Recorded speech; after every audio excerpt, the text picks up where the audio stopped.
হুটহাট রান্নাবান্না করতে আমার কিন্তু বেশ ভালো লাগে। আর যদি হয় সেটা স্পেশাল কোনো কাছের ফ্যামিলি মেম্বারদের জন্য বা বাসায় আসা গেস্টদের জন্য তাহলে তার কোনো কথাই নেই। সো হ্যালো এভরিওয়ান এন্ড আসসালামু আলাইকুম and welcome to my page Atasi's diary. So আজকে হচ্ছে আমি একটা আমার সুন্দর একটা রেসিপি নিয়ে চলে এসেছি যেটার নাম হচ্ছে বাটার চিকেন মশালা। কিছুদিন আগেই হচ্ছে আমাদের বাসায় ফ্যামিলি গেট টুগেদার ছিল, যেখানে আমার সব খালামণিরা ছিল, কাজিনরা ছিল। তো এই জন্য হচ্ছে আমি ভাবলাম তাদের জন্য স্পেশাল কোনো একটা আইটেম করি। তো আমার পক্ষ থেকে স্পেশাল আইটেম ছিল এই বাটার চিকেন মাসালা কারিটা। সবাই এটা এত বেশি প্রশংসা করেছিল যে ভাবলাম একদম ইন্ডিভিজুয়ালি আমি শুধু এই রান্নাটারই একটা রেসিপি ভিডিও বানাই। সো এই জন্য হচ্ছে আমি একদম প্রত্যেকটা পার্টের খুব ডিটেলস সব ভিডিও দেওয়া ট্রাই করেছি। তো এই যে এর মধ্যে দেখতেই পাচ্ছেন আমি অলরেডি চিকেনটাকে হচ্ছে ফ্রাই করতে দিয়ে দিয়েছি। আর এই যে স্পেশাল যে আমার কারির যেই মশলাটা এটার গ্রেভিটা হচ্ছে আমি বানাচ্ছিলাম। এখানে বাদাম বাটা, তারপরে হচ্ছে বাটার, সব রকম মসলা সব কিছুই ছিল। তারপরে এই যে প্যানে হচ্ছে আমি বাটার প্লাস অয়েল ২ টা মিক্সড করেই হচ্ছে যে আমি গ্রেভিটা বানিয়ে নিব।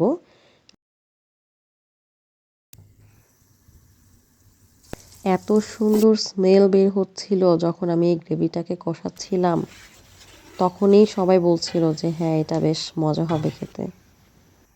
তারপর এটাকে বেশ কিছুক্ষণ কষিয়ে যখন একদম মসলার যে এক্সট্রা পানিটা ছেড়েছিল সেটাকে শুকানো পর্যন্ত হচ্ছে এটাকে অনেকক্ষণ লাগে কষে এটা গ্রেভি হয়ে গিয়েছে, তখন হচ্ছে যে আমি আমার ফ্রাইড চিকেনগুলাকে হচ্ছে যে দিয়ে দিয়েছি।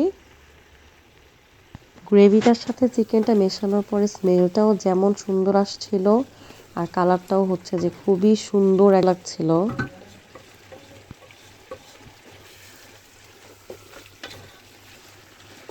তারপর গ্রেভিটার সাথে চিকেনটাকে বেশ কিছুক্ষণ একটু কষিয়ে নিলাম যেন চিকেনটার ভিতরে গ্রেভিটার স্মেল প্লাস মশলাগুলো হচ্ছে যেন খুব ভালো করে মিক্সড হয়। কিছুক্ষণ ঢেকে রাখার পর এই যে ঢাকনা খোলার পরে আমার ফাইনাল লুক।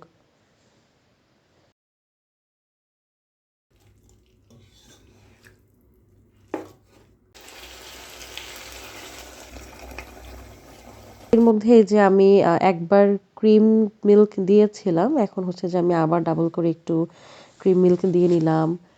একটু স্পাইসিনেসের জন্য একটু কাঁচামরিচ অ্যাড করে নিলাম, একটু সুগার।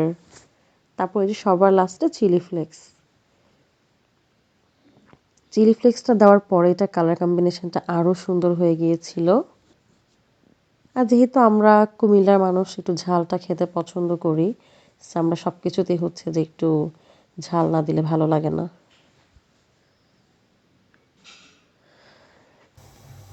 এই তো ফাইনাল লুক। তো এটা হচ্ছে যে আমার মোটামুটি কমপ্লিট হয়ে যাওয়ার পরে আমি এইটুকু পানি হচ্ছে যে রেখে দিয়েছিলাম যে পরের দিন হচ্ছে আমি আবার একটু শুকিয়ে নিব যখন গরম করব।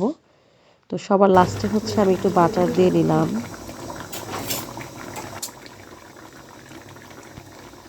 বাটারের সাথে সাথে আরেকটু সুন্দর অ্যারোমার জন্য আমি একটু একদম দেশি ঘি অ্যাড করে নিলাম।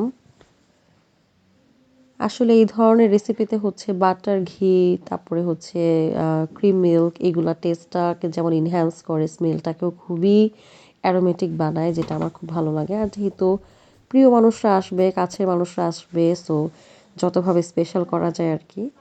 আর এদিকে হচ্ছে আম্মু পাশের চুলাতে গরু মাংস চড়িয়ে দিয়েছিল, ওইটাও অলমোস্ট হওয়ার দিকে।